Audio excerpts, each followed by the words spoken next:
WBCB presents Pro Wrestling Weekly. Enough is enough, and it's time for a change! I can't believe I'm putting my voice to this. Call in with a question or comment at 215-949-3232 or 888-922-2149. Thank you for your irrelevant opinion. And now, here's your host of Pro Wrestling Weekly, Fearon Derry. The first thing you need to do is to tell these people to shut up if you want to hear what I gotta say. I'm a broadcast journalist. I have a right to my opinion. Oh, son of a... I am the best on this microphone, in that ring, even in commentary. There's the sound of the bell, and we are set to go. Hello and welcome to Pro Wrestling Weekly here on 1490 WBCB and online at WBCB1490.com. I'm your host, Fearon Derry, taking a page from The Rock and checking in via satellite as I'm on my way to sunny Florida for the weekend. A buddy of mine's getting married, looking forward to that. One thing I'm not looking forward to, Survivor Series. WWE has not done a great job of promoting the pay-per-view, but I'm still going to talk about it, still going to go over the matches, still going to give my predictions certain to go wrong like I always do. And I'll also give Lucas the intern's predictions. Got the chance to check in with him. He will be back in studio, or at least he's scheduled to, next week after a notable absence the last couple of weeks. I got to admit, it's kind of fun having the kid around. He's a good kid. Got a lot to learn still, but he's a good kid. Something that wasn't good, on the other hand, Monday Night Raw. Where to start? Well, in case you hadn't heard, Triple H and Steph are back from their vacation. Woohoo! That's fantastic. So they spent the first, 15 minutes of Raw blaming how bad last week's Raw was on the fact that they were absent and Brad Maddox and Vicky Guerrero were left in their stead. So what do? Obviously something that's best for business. They put Brad Maddox in a no disqualification match against Randy Orton and put Vicky Guerrero against Divas champion AJ Lee. More on that a little bit later as WWE decided to poke fun at themselves in a really tasteless manner. I know there's something that you haven't heard in a while. WWE doing something tasteless, even in this PG era. We'll get back to that in a minute. But, you have Divas musical chairs. Those are three words that really shouldn't go together in professional wrestling. Divas, musical chairs, and they had music from Florida-Georgia line. It led to the Divas brawling. This was 2004 Raw Diva search bad. In fact, it wouldn't surprise me if within the next couple of weeks that was an entry into WrestleCrap.com. And I'm sure my buddy Justin Henry, he's probably going to be all over it as he does a bunch of stuff for them. Make sure you go ahead and check that out. Looking back to Raw, though, one actual thing of note, a heel turn in kind of a dubious halfway fashion, for lack of a better term. You had a tag match of the Real Americans, Jack Swagger and Antonio Cesaro, against the pairing of Kofi Kingston and The Miz. And near the end of the match, Kofi's going to make the tag to Miz, and Miz kind of alligator arms Kofi Kingston, thus setting up the heel turn. So now he's a bad guy again, which is good for The Miz as long as he finds some way to augment his character. As long as he's been in the WWE, even going back to when he was the host or MC of SmackDown before he was even an active wrestler, he kind of always had that same snarky D-bag gimmick.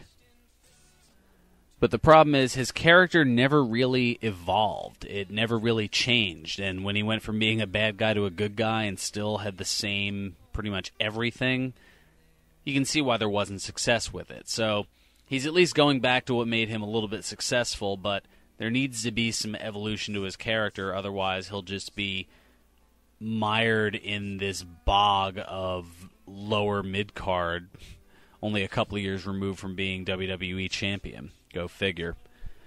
And then, I mentioned earlier, Vicky Guerrero and AJ Lee.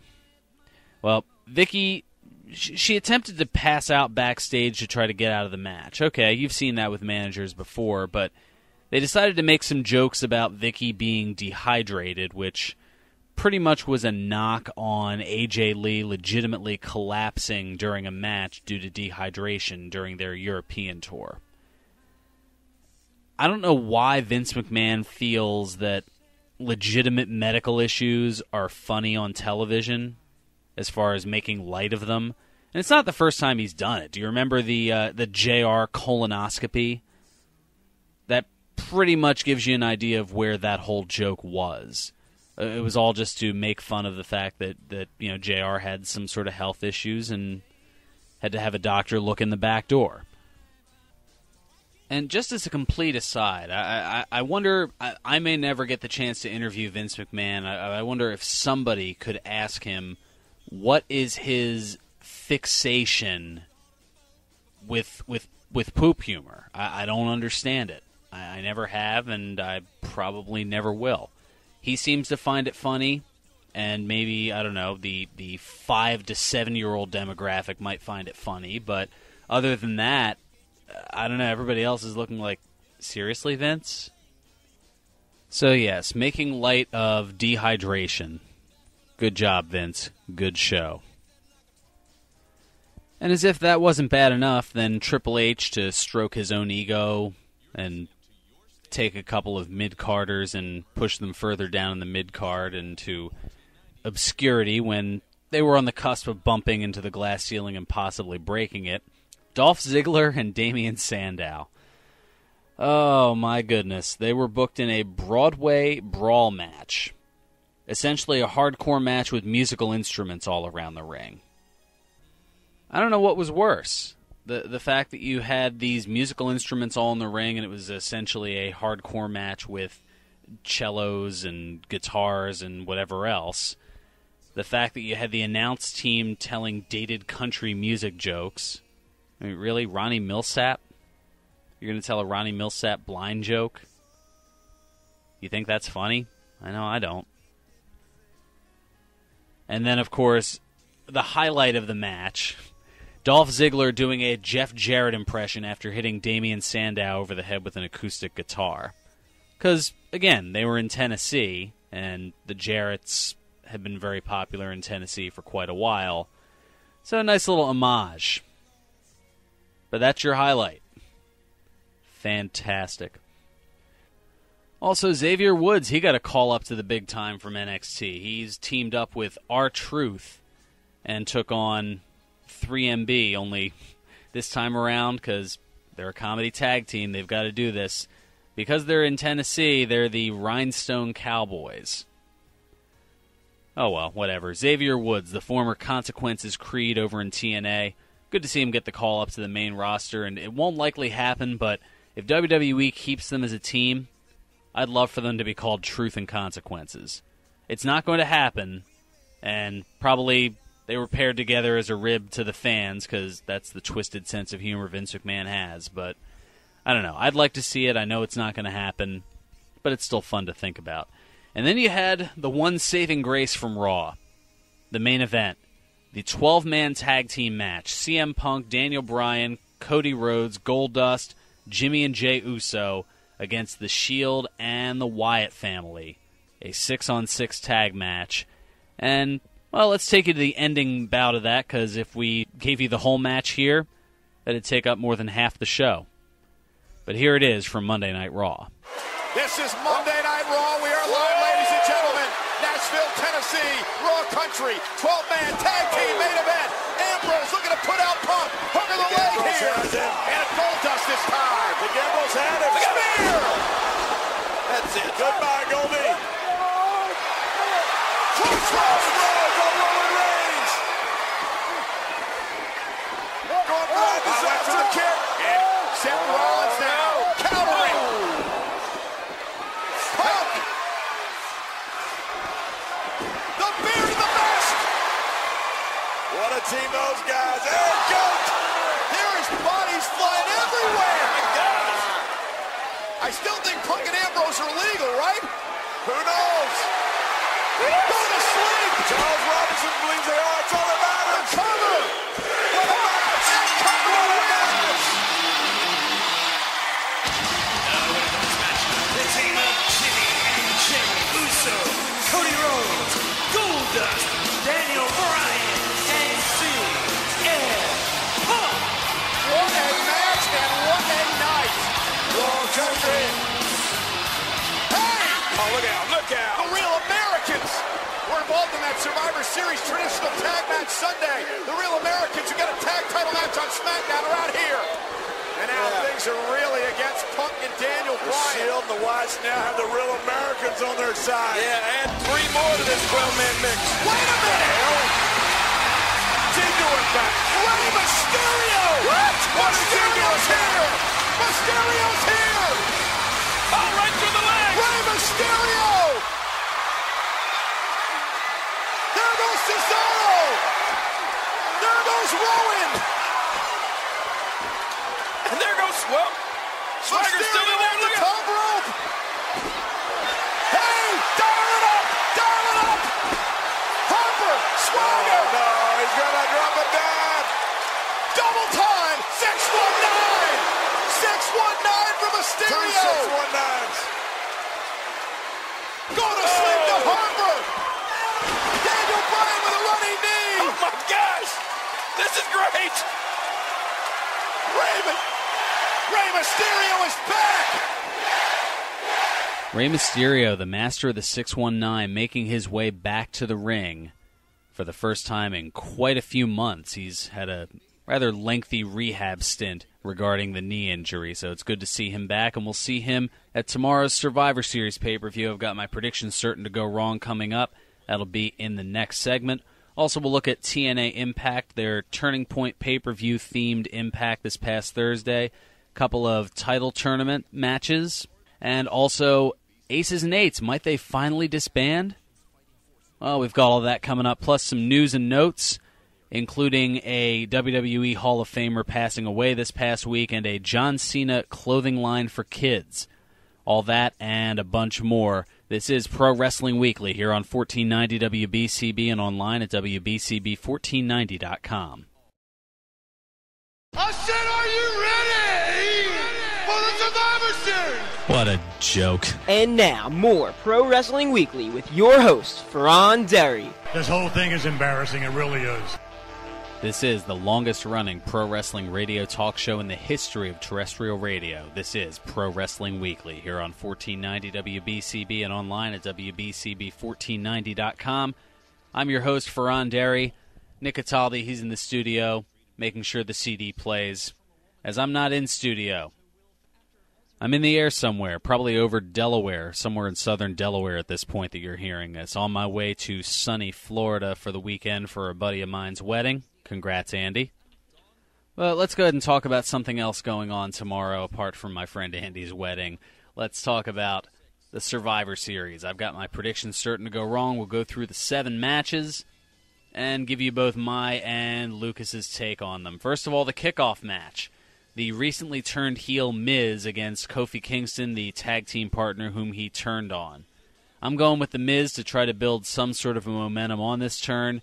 Lucas is going with Kofi Kingston on this, and it could make sense either way. Logic would say that Miz gets the win here, but Lucas, knowing at WWE, hasn't exactly been the most logical as of late. He's going in the other direction. Now, something we can agree on, the Survivor Series elimination match, the traditional match, that it's actually going to be entertaining. This is one that we're both looking forward to. Cody Rhodes, Goldust, the Usos, and Rey Mysterio making his return against The Shield. Roman Reigns, Seth Rollins, and Dean Ambrose, as well as the Real Americans, Jack Swagger and Antonio Cesaro. We're both in agreement here. Since Rey Mysterio's got the big comeback, it would make sense to make him look good.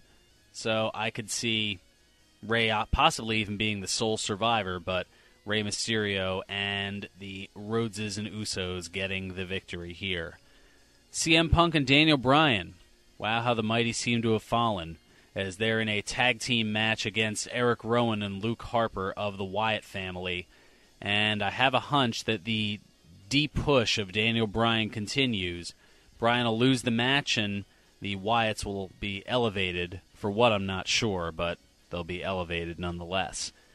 Then you've got quite a bit of filler in this one. This is definitely your stuffing and mashed potatoes and all other kinds of carbs to fill you up, but not necessarily be satisfying either. You've got the 7-on-7 Divas Survivor Series elimination match Natalya, the Bella Twins, the Funkadactyls, JoJo, and Ava Marie against AJ Lee, Tamina Snuka, Caitlyn, Rosa Mendez, Summer Rae, Oksana, and Alicia Fox. Pretty much the Total Divas against the non-Total Divas. I'm going with Team Total Divas because Vince loves pushing things that aren't necessarily in-the-ring wrestling, and because it's a fairly successful show for the E! Entertainment Network, and Vince is all about the entertainment of sports entertainment. I could see him kind of siding with things here and trying to give them as much of a push as possible. Lucas, on the other hand, is going with his heart instead of his head, and is going for Team AJ Lee. I know I'm going to get some heat for that later, but what can I say? Honesty is what I do as a broadcast journalist. All right, 3 matches left on the card, and I can't believe I didn't mention this when talking about Raw earlier, and sure, I could go back and edit it, but again, I'm all about honesty here. We have a new Intercontinental Champion, in case you missed it. That's right, Big E Langston beating Curtis Axel fairly handily, all things considered, to win the Intercontinental title. Well, they're going to have a rematch at Survivor Series. Big E Langston defending the Intercontinental Championship against Curtis Axel, and both Lucas and I agree, going with Big E Langston on that one. Then you've got the 2 title matches, the first 2 matches announced for Survivor Series, and arguably the 2 with the least amount of general interest overall. First, John Cena defending the World Heavyweight Championship against Alberto Del Rio. This time the champ is here, and the champ has 2 arms, and if he could beat Del Rio with 1 arm, it would make sense that he'd be able to beat Del Rio more easily with 2. So I'm going with John Cena to retain, as is Lucas the intern on that one. And finally, the WWE Championship, Randy Orton defending against The Big Show, getting kind of a title shot out of nowhere, but in order to take the focus off of Daniel Bryan, they had to put it on somebody, and they've even had The Big Show getting the yes chants going.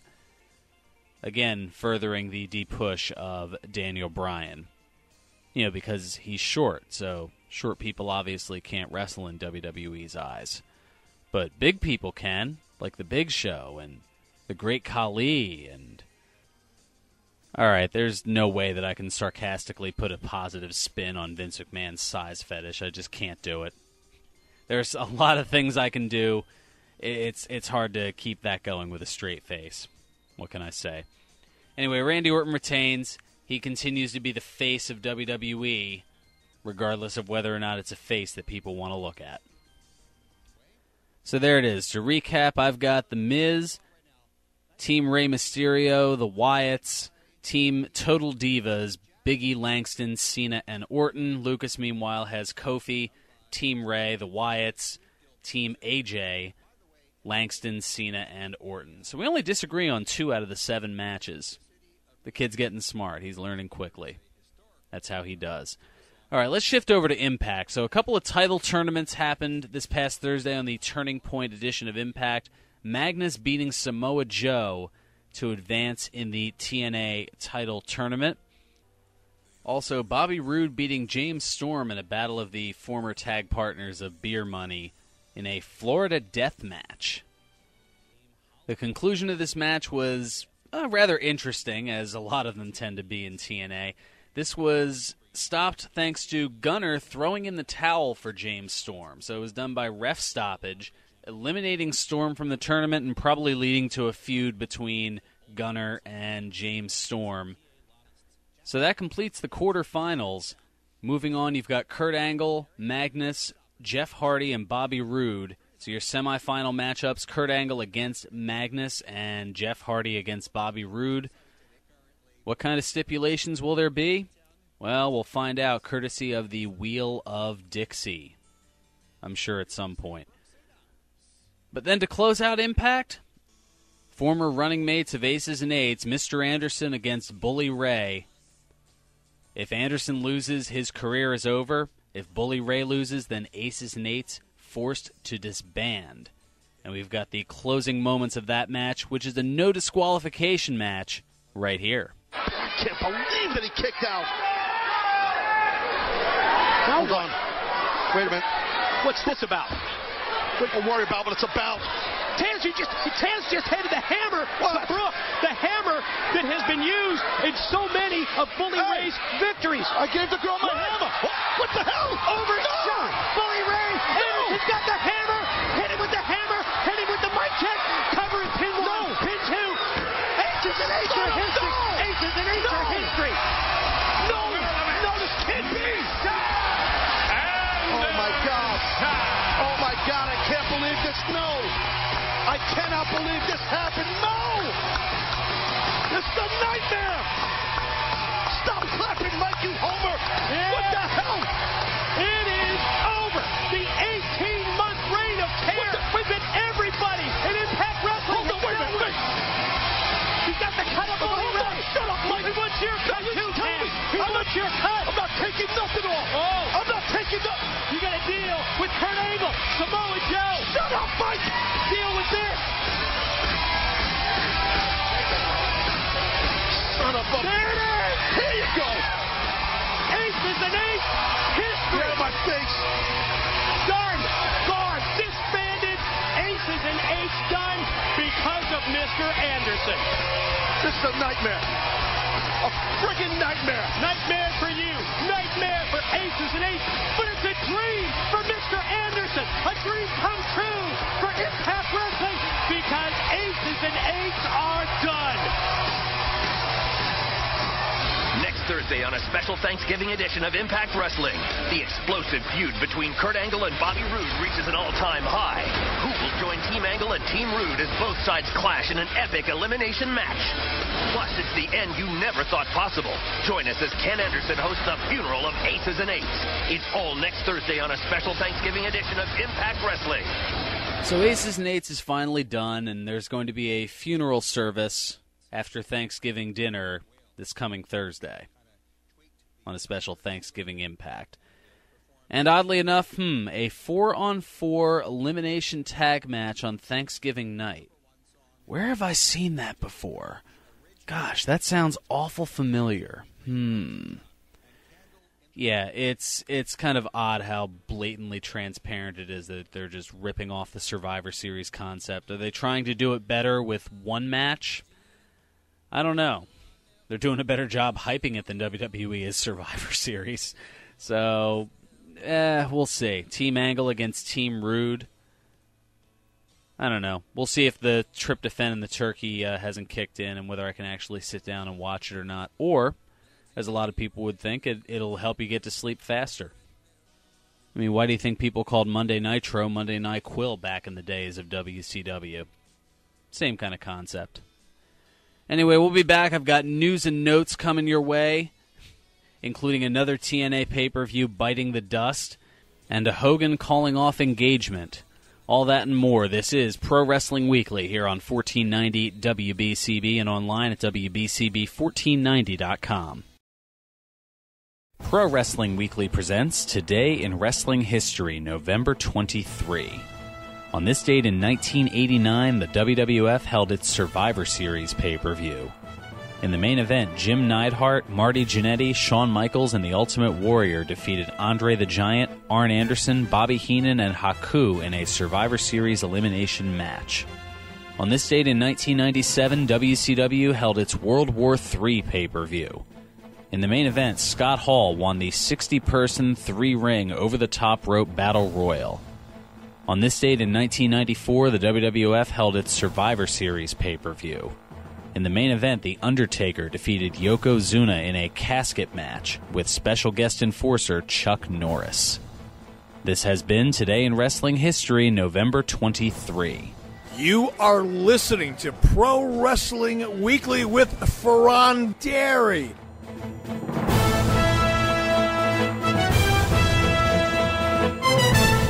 Welcome back to Pro Wrestling Weekly here on 1490 WBCB and online at WBCB1490.com. Fearon Dairy here with you, at least in recorded form, as I'm currently on my way to Florida. Got my friend Andy's wedding tomorrow, but I still wanted to do the show, so we've got it here on tape, and it's an abbreviated version because we've got high school football coming your way at 12:45, Colts Neck and Nottingham, here on 1490 WBCB, so make sure you stay tuned for that. In the meanwhile, I've got time for some news and notes. First of all, Former NFL star and current talk show host Michael Strahan. He's going to be the guest host of this Monday's Raw in Uniondale, New York. Good job, WWE. Way to remind your fans about football when there's a football game going head-to-head against you. Brilliant. Even though the matchup isn't exactly pristine, I mean, the 49ers against the Washington, whatever they're calling themselves these days, that's a whole nother debate that really doesn't need to come into the realm of professional wrestling. Although professional wrestling, especially the WWE, has certainly had its share of offensive Native American characters or stereotypical Native American characters. Chief Jay Strongbow and Tatanka. They've certainly done their part, but that battle can be left for others. I know we've had to deal with it both nationally with the Washington football team and locally with the Neshaminy High School sports team. That actually got a little bit of national pub as well, but that's a whole nother tangent. Michael Strahan of formerly Regis and Kelly, now Michael and Kelly, since Michael Strahan took over for Regis Philbin.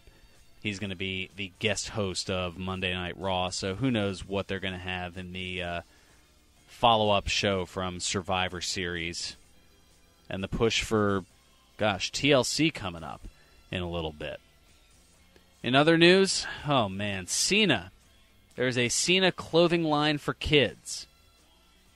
I feel like I should repeat that because it bears repeating. Yes, a John Cena clothing line for kids.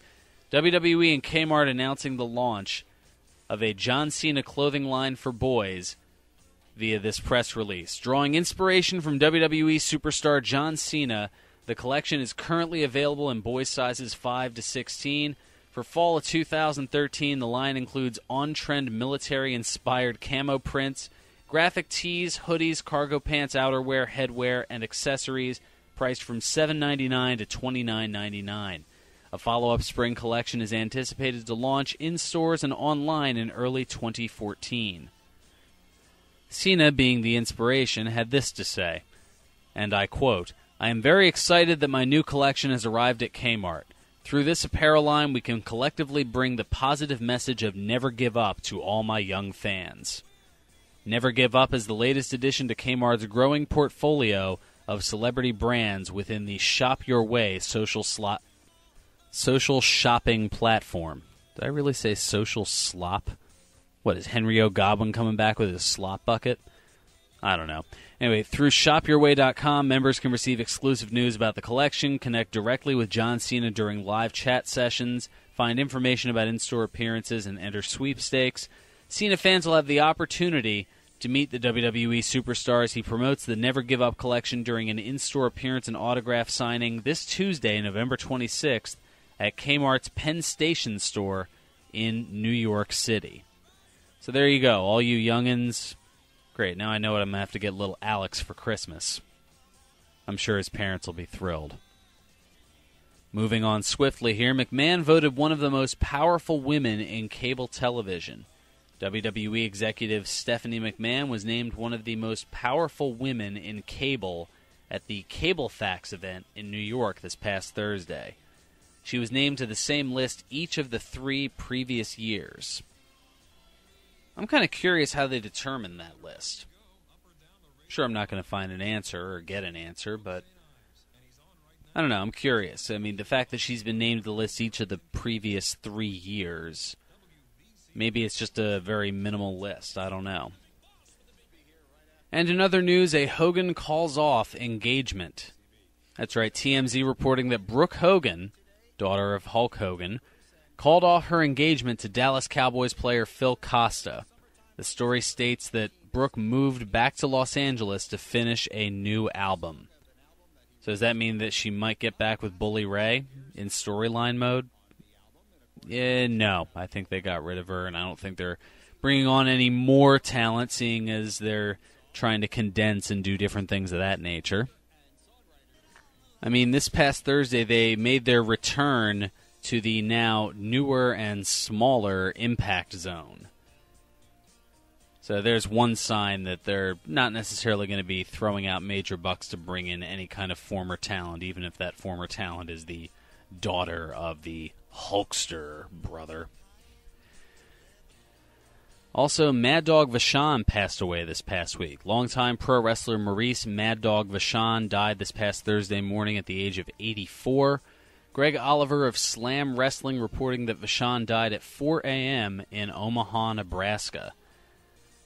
Now, Vachon was inducted into the WWE Hall of Fame back in 2010, and I remember him playing a role in the WWF In Your House pay-per-view back in 96. Well, one of them. I believe it was Good Friends, Better Enemies, when Shawn Michaels went up against Diesel, and Diesel removed Mad Dog Vachon's artificial leg and tried to use it as a weapon in that match. Vachon had the artificial leg because his leg was amputated back in 1987 after he was the victim of a hit-and-run. And Mad Dog Vachon, also the uncle of the late WWE manager and women's wrestler Luna Vachon. Maurice Mad Dog Vachon, dead at the age of 84 this past Thursday. Now, in slightly brighter news, a former ECW star celebrates 1 year of sobriety. Former ECW star Justin Credible, also known as PJ Polacco, celebrated 1 year sober on November 29th and marked the occasion on his Twitter. 1 year ago today, WWE sent me to treatment. I was so low. Today, 1 year later, I have completely changed my life and resurrected my career. He also went on to thank WWE for sponsoring his rehab, saying, quote, I want to publicly thank WWE for helping me got sober. They have an amazing support system in place. I did the work, but they provided help. Now, let it be known, I'm just reading it as it was tweeted. I know that he probably meant to say thanking WWE for helping me get sober, not got sober, but he left the typo in there, so I just read it as it is. I kind of pulled a Ron Burgundy and just read what was in front of me. I didn't type it, he did. And another TNA pay-per-view bites the dust. That's right, TNA announcing that Genesis will take place on January 16th in Huntsville, Alabama at the Von Braun Center. The show will air on a Thursday on Spike TV as a pay-per-view themed edition of Impact.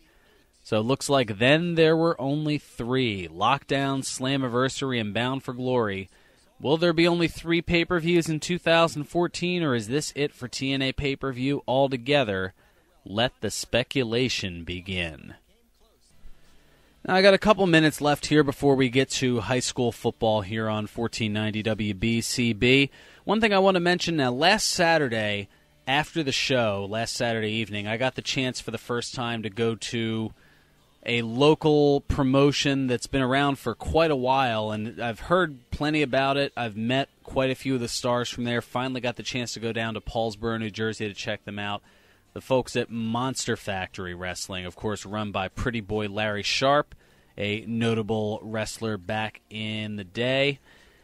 They put on a heck of a show. It was their Turkey Slam show, which had elements of the Royal Rumble and Survivor Series thrown into it. The main event was a 5-on-5 tag team elimination match. Cliff Compton, who you'd know as Domino from WWE, one half of the tag team Deuce and Domino, he got his start in the Monster Factory and was actually in the event this past Saturday, so it was good to see him. A litany of other great talent was down there who I've had the chance to talk to on various occasions, mostly through Completely Damaged, the other radio show that I do Thursdays from 11 a.m. until 12 noon, along with RC from Completely Damaged.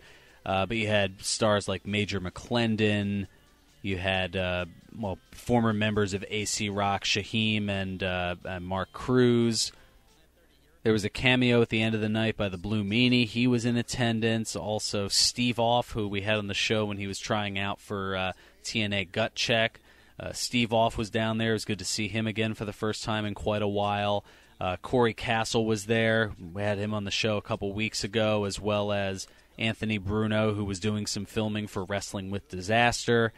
Unfortunately, he was unable to make the Kickstarter goal, speaking of that, but you can still make donations at WrestlingWithDisaster.com, so make sure to help chip in for that to put the finishing touches on the movie, and he's going to see what he can do about helping me out. There's some things in the works coming up over the next couple of weeks that I can't quite get into just yet, but needless to say, it'll be if all goes right, it'll be a fantastic interview for this program right here. But back to the Monster Factory, the highlight of the show was the Turkey Slam event itself, which was, for all intents and purposes, a 24-individual battle royal, very similar to the Royal Rumble, only they call it the Turkey Slam. So every 2 minutes a new person comes out. So that certainly was entertaining. The crowd was into it. The production was fantastic. Definitely worth going to. Check out monsterfactory.org for more information on that. I can tell you that their next event is 3 weeks from tonight. It's going to be Saturday, December 14th, and they've already got something in the works for January. Cliff Compton coming back and teaming with Colt Cabana. There's a name that you've heard, especially mentioned by CM Punk in his infamous pipe bomb, the very first one going back a couple of years ago. Colt Cabana, he'll be in the house not too far outside of Philadelphia to team up with Cliff Compton. They're going to take on the Monster Factory Pro Wrestling Tag Team Champions, the Legion of Anarchy. So that should be a gem coming up in January, but their next show is December 14th. I'm going to see what I can do to make it down to that, because it's certainly a fantastic show run by Danny Cage and pretty boy Larry Sharp. That's going to just about do it for me. Thanks to Nick Cataldi for keeping the CD spinning, making sure that I'm on the air here. I'll be back live in studio next week to review Survivor Series and talk a few other Thanksgiving things. Lucas will be in the house. We'll see what's on his mind after his lengthy hiatus. I'm sure he's got a lot to talk about. And we'll also talk to you, the callers, as we do. We'll also get some Facebook feedback going in there as well. Thank you so much for listening. Stay tuned. Colts Neck and Nottingham High School playoff football action here on 1490 WBCB and online at WBCB1490.com.